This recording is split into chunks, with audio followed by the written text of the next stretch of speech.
and welcome to Our Kids, brought to you by the Jefferson County Public Schools. I'm Ballard High School correspondent Michelle Young. Welcome to the new year. We have some great stories for you this January.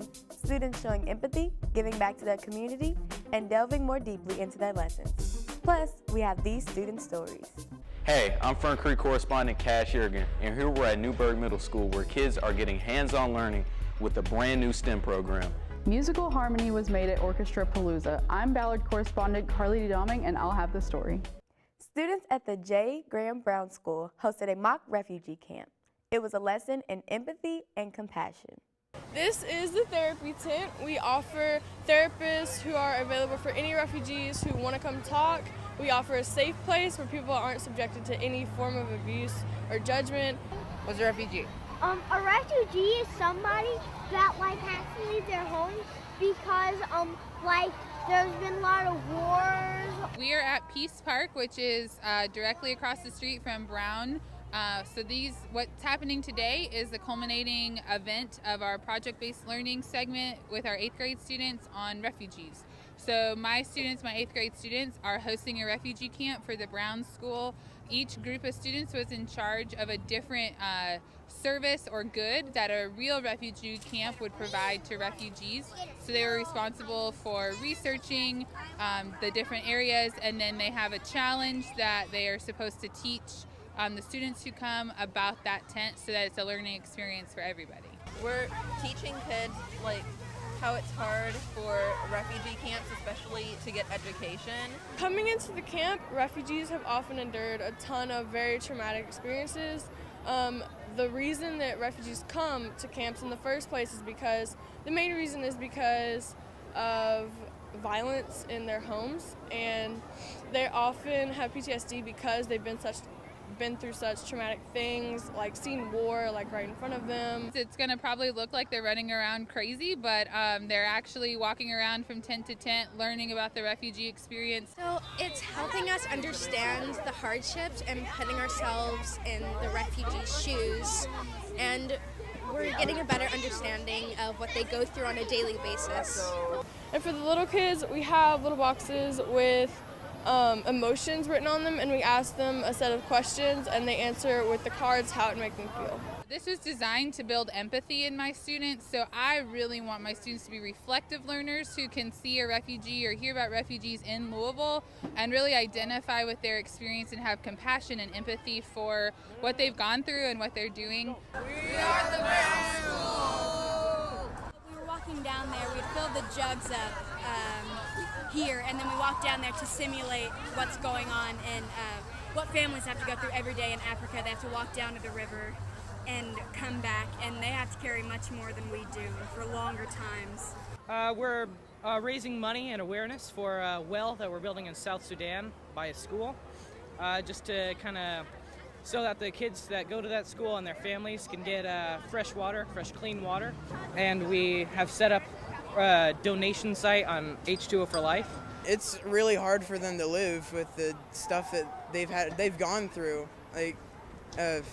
war sometimes, and just having to deal with that in their mind. Sometimes their parents are dead, or sometimes their whole entire family is gone. We've been working on this project for quite a while. It's been roughly 2 months, and it's changed my views on a lot of the world and our societies. This is a great example of deeper learning because my students had to exhibit a lot of independence in getting this going. They had to look at multiple sources of information. They had to compile and synthesize information, and a lot of it was done independent of me. So I was the facilitator of the learning experience, and then they were responsible for getting the knowledge and putting it all together.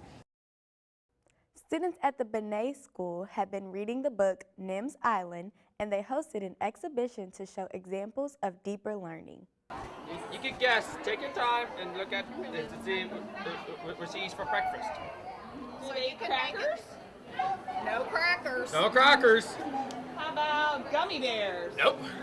You're at the Alfred Benet School, and we are a special needs school here in Jefferson County, and we are having a project-based learning expo day. It's about Nim on the island surrounded by water.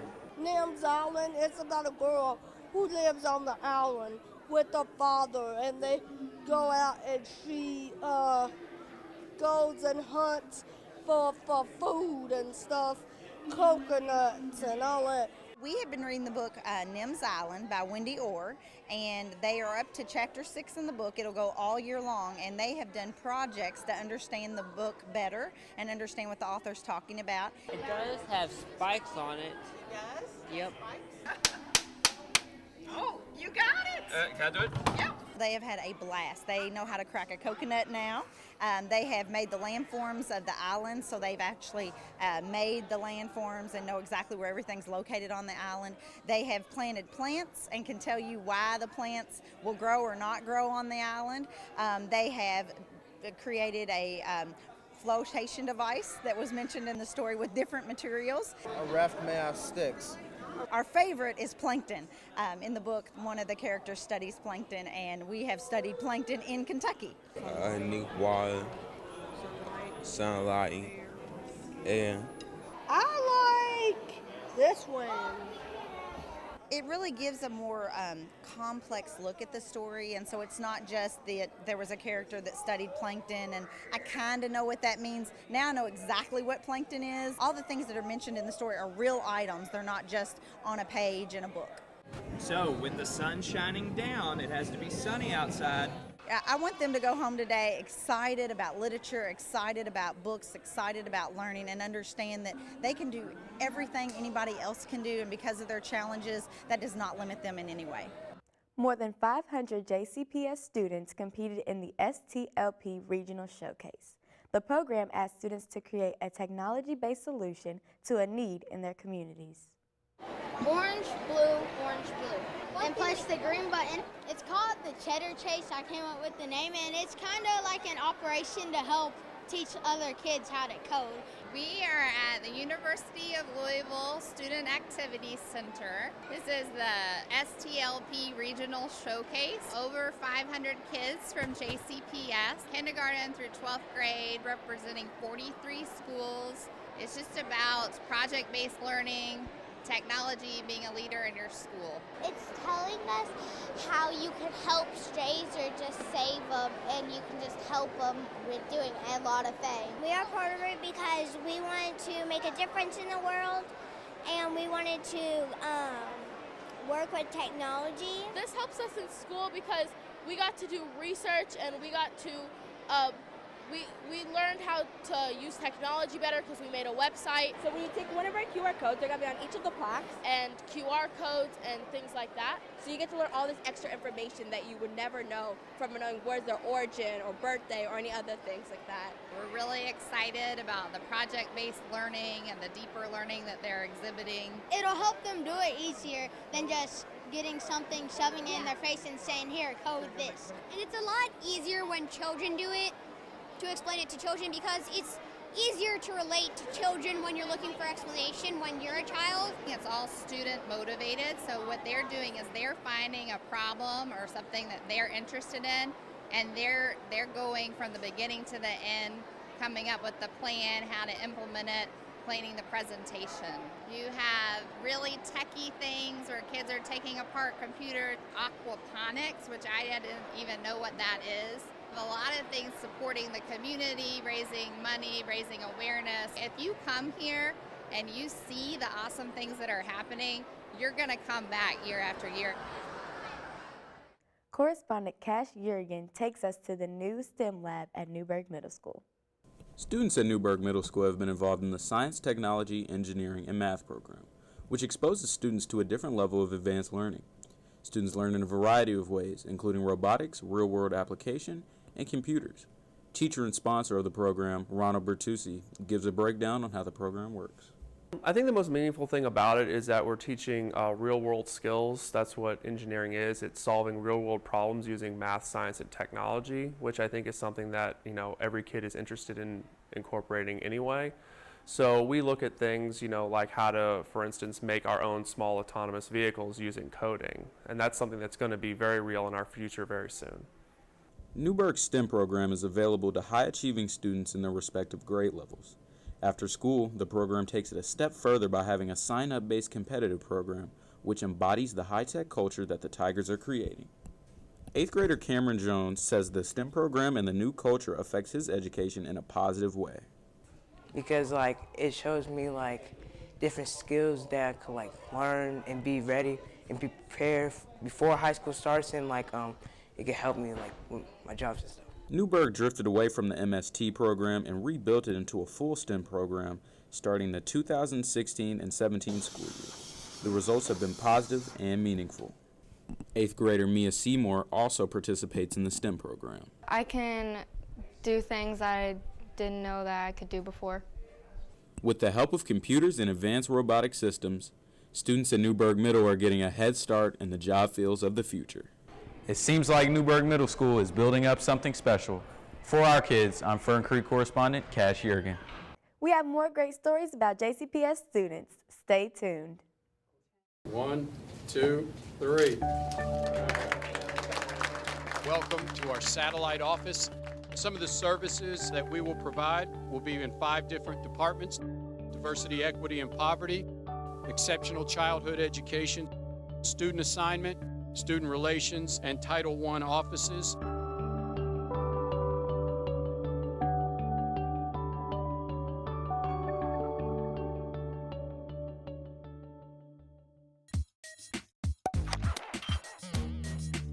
JCPS serves over 100,000 students, and with that, a lot of waste is generated. We need to do our part to recycle because it conserves natural resources, helps the environment, and saves money. When we recycle, we put less coal and gases into the power plant, which reduces the amount of toxins in the atmosphere. We are JCPS, and we recycle. Yeah! Welcome back to Our Kids. I'm Ballard High School correspondent Michaela Young. At Western Middle School for the Arts, students help Lady Gaga's Born This Way Foundation collect and organize toiletries to help out the Center for Women and Families. These are the only 2 boxes that you will use to put soap and body wash, okay? We're at Western Middle School, and we're doing a fundraiser called Born This Way for Lady Gaga. This is conditioner too. Where you put hairstyle? They had supplies come in from the Gaga Foundation, and we are just organizing them and putting them into a box so we can like send them off to the Gaga Foundation.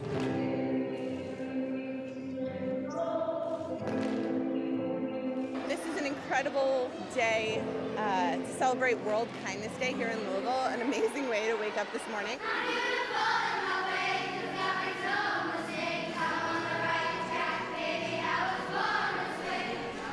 One of my biggest talking points in all the interviews I do is that kindness, when you look for it in this world, is overwhelming. And the walls and air here is filled with it, and the incredible work that these young people are doing. We know our truth, we know where our hearts lay. We're proud of ourselves, we were born this way. Our goal at Born This Way Foundation is to build a kinder and braver world, and we have the privilege of traveling along with the Joanne World Tour. And so in each of the communities, we try and shine a light on the incredible work that young people are doing, highlight the work of local organizations, and hopefully leave the community even kinder than it already was. And under the leadership of Mayor Fisher, it was already very kind here in Louisville today.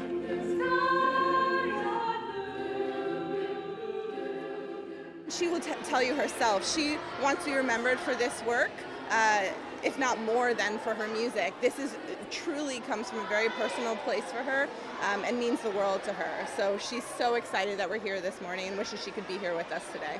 Kindness, I think that it's easy, it's free, it takes nothing to see somebody walking down the street and smile or say hello and, you know, just wave or something. It's just being kind to someone. It can brighten their whole day. It feels good, I guess, because you always get to do new things all the time. I felt good because I was helping out my community, and so I knew that it was good to help out my community and also the ones that need help in our community. Gilmore Lane Elementary partnered with the Speed Art Museum to bring artifacts to life. The students use white gloves to protect the relics. All right, we ready to use gloves, keep our things over the mats, and be good teammates? Yeah. Great. We are in the library at Gilmore Lane Elementary School. Stand up. We have the art museum. It's called Art Detectives, and they bring in authentic artifacts for the kids to handle. Each of you grab 2 gloves. People have explained that the oils from our fingers can get on the products, so we're all wearing white gloves to protect the artifacts. Because your hands might be slippery and you might drop one of the objects. We have to be careful touching it because we might break it. And if the oil gets on any of the stuff, they may like break, they may get dirty, and they may like disintegrate. I think when they put on those gloves, they get to see how important it is to maintain the integrity of the art. I mean, and they realize that putting their hands on things that's old can destroy it. I think they even probably would appreciate antiques in their home a little bit better and handle the antiques in their home a little bit better. All 4 of these objects have been made by people from the same group of cultures. A lot of times when we ask them how old something is, they'll say it's in the 1980s because everything old is in the 1980s. So I think they have a deeper appreciation of history and kind of can understand. We're checking them up like way back ago whenever they started making pots. That's a moccasin that people wear on special occasions because if you wore it every single day, it wouldn't be that clean. You can pick things up, you can look at the bottom, you can turn them around. And they're talking to the kids about some of the Native American culture in this area. A lot of these kids wouldn't know anything about Native American. I mean, it helps them apply history and art together. It's made out of deer skin. Seneca hosted their annual Career Palooza, where freshmen are able to check out the career pathways offered by the school. So this is Career Palooza. It's for all of the 9th grade scholars at Seneca High School. Each day, 45 of them are getting to experience each of the 8 industries that we are able to offer them experiences in as part of the academies. So they're going to go from booth to booth, talk to the champions, our teachers who are in charge of those areas, and they're going to experience a little bit about what that area is all about. Some of our students that are currently in the programs are also sharing their knowledge and their experience. You take them home for a weekend. We've done a lot of prep work. They've been learning soft skills.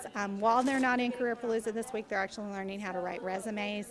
They've learned about interview questions, and they've been taught several times about the different pathways that we offer here at Seneca. Pretty much anything you possibly could be interested in, there's an area for that at Seneca High School, which is so great because we're developing scholars into lifelong learners, helping them find motivation for further life learning. I can definitely see that they're thinking about their future and what their experience here is going to look like for the next 3 years at Seneca High School. I think for a long time, schools and businesses have been disconnected, and I'm really excited to be able to reach out to our community partners and have them reach in for our kids to not only see examples and models of careers that they may not know exist, and for our community partners to see the great things that are happening in our schools and to help us best prepare the kinds of citizens that they need to be successful in their businesses. Today I learned a lot more about like other programs at Seneca, and that there's a lot more opportunities than I thought there were when I first came here.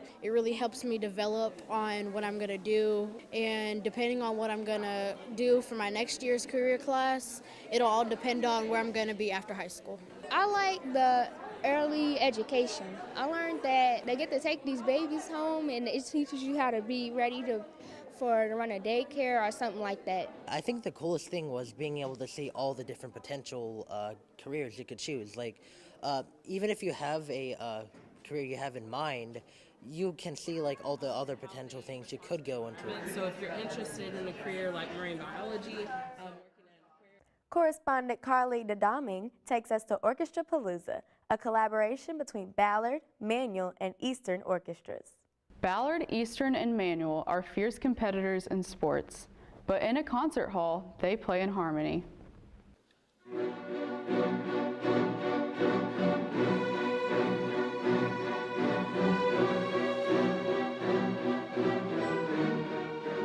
A 105 students performed on Ballard High School's Fine Arts Center stage for the annual Orchestra Palooza. it gives the kids an opportunity to play pops music, which is a part of our regular curriculum, but it doesn't compose the whole thing. So it's really an exciting thing for the kids to get to play music that's more modern and something that they really enjoy to play. It also is a great opportunity for collaboration between the 3 directors and of the 3 orchestra programs, and then for the students get to collaborate with each other musically. There are usually humorous things to be had that wouldn't usually be seen at traditional orchestra concerts. Funny costumes and themed music like Star Wars.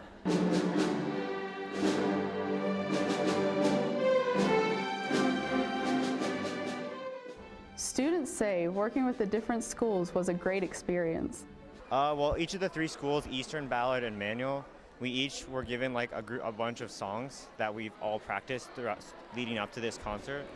And we've had 2 practices so far, like today and 1 yesterday as well, where we met as like all 3 schools together and we practiced the 3 songs in order to prepare for this concert.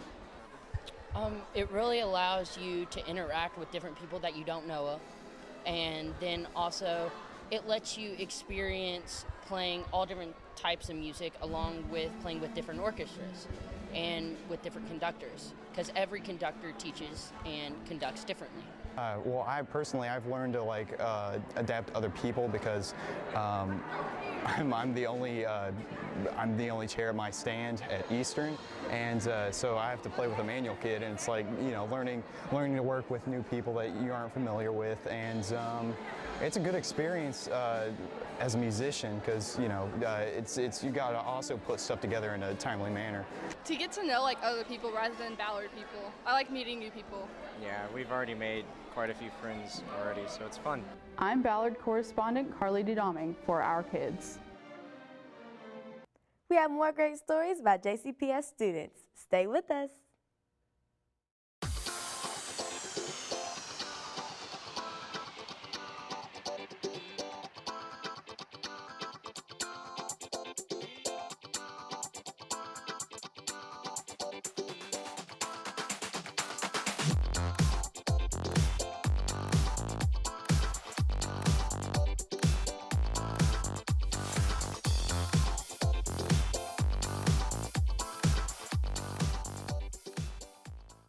One, two, three. Welcome to our satellite office. Some of the services that we will provide will be in 5 different departments: diversity, equity, and poverty, exceptional childhood education, student assignment, student relations, and Title I offices.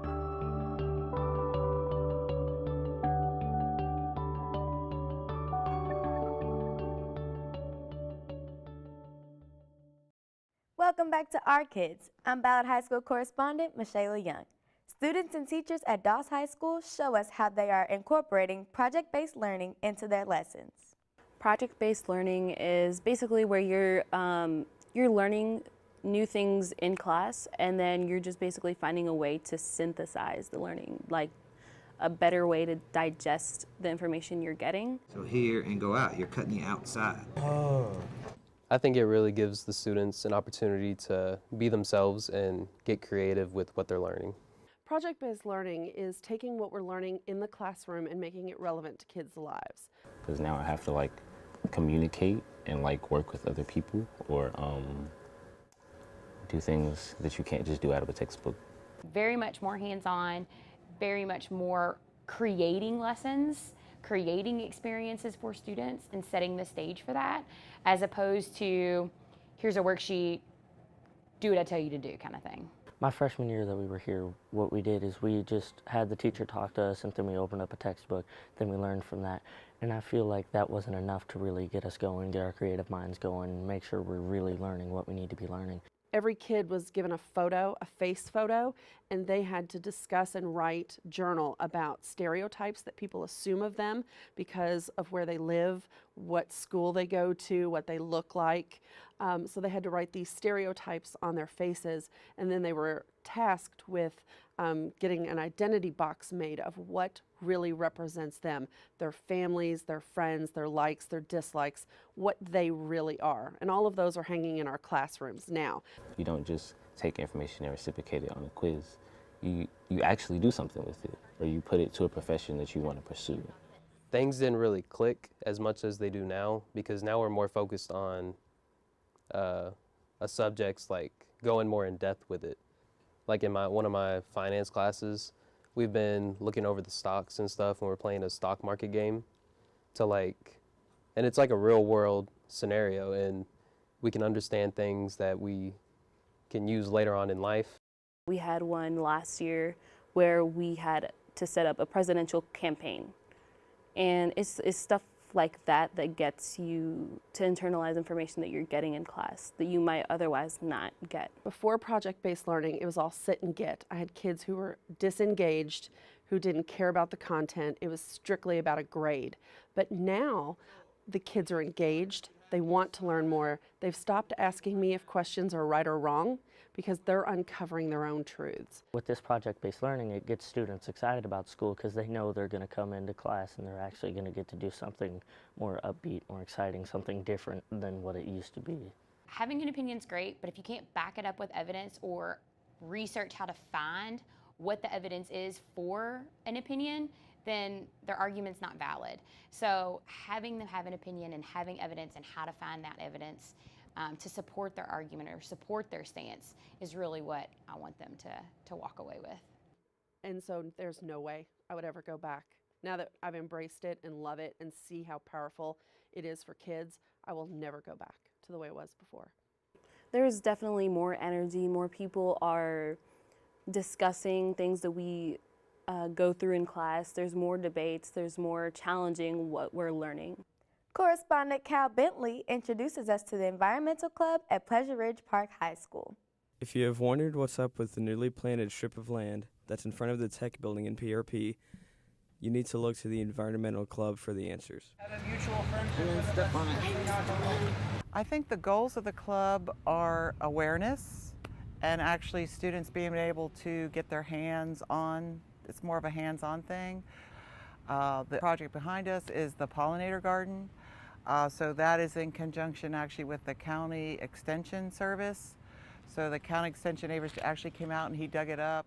These past few weeks we've been working on our garden. It doesn't look like much now, but later on we'll make it more pretty with flowers. So the goal is to get the plants growing so we attract the pollinators, and then you can actually sort of study the pollinators. I hope to also use this in my biology and ecology classes. So I could sort of consider this an outdoor classroom. Okay, so you know how you're in school now, what you do with your grades and stuff determines if you get into a good college or whatever. Well, what we do now with the earth and saving the environment helps prepare for our future and our environment. If this is successful, we will start growing food and donating it to charity. I'm PRP correspondent Kyle Bentley, reporting for our kids. Thanks for watching our show. We hope you enjoyed it. You can find full episodes of Our Kids on the JCPS YouTube channel. Until next time, keep supporting our kids.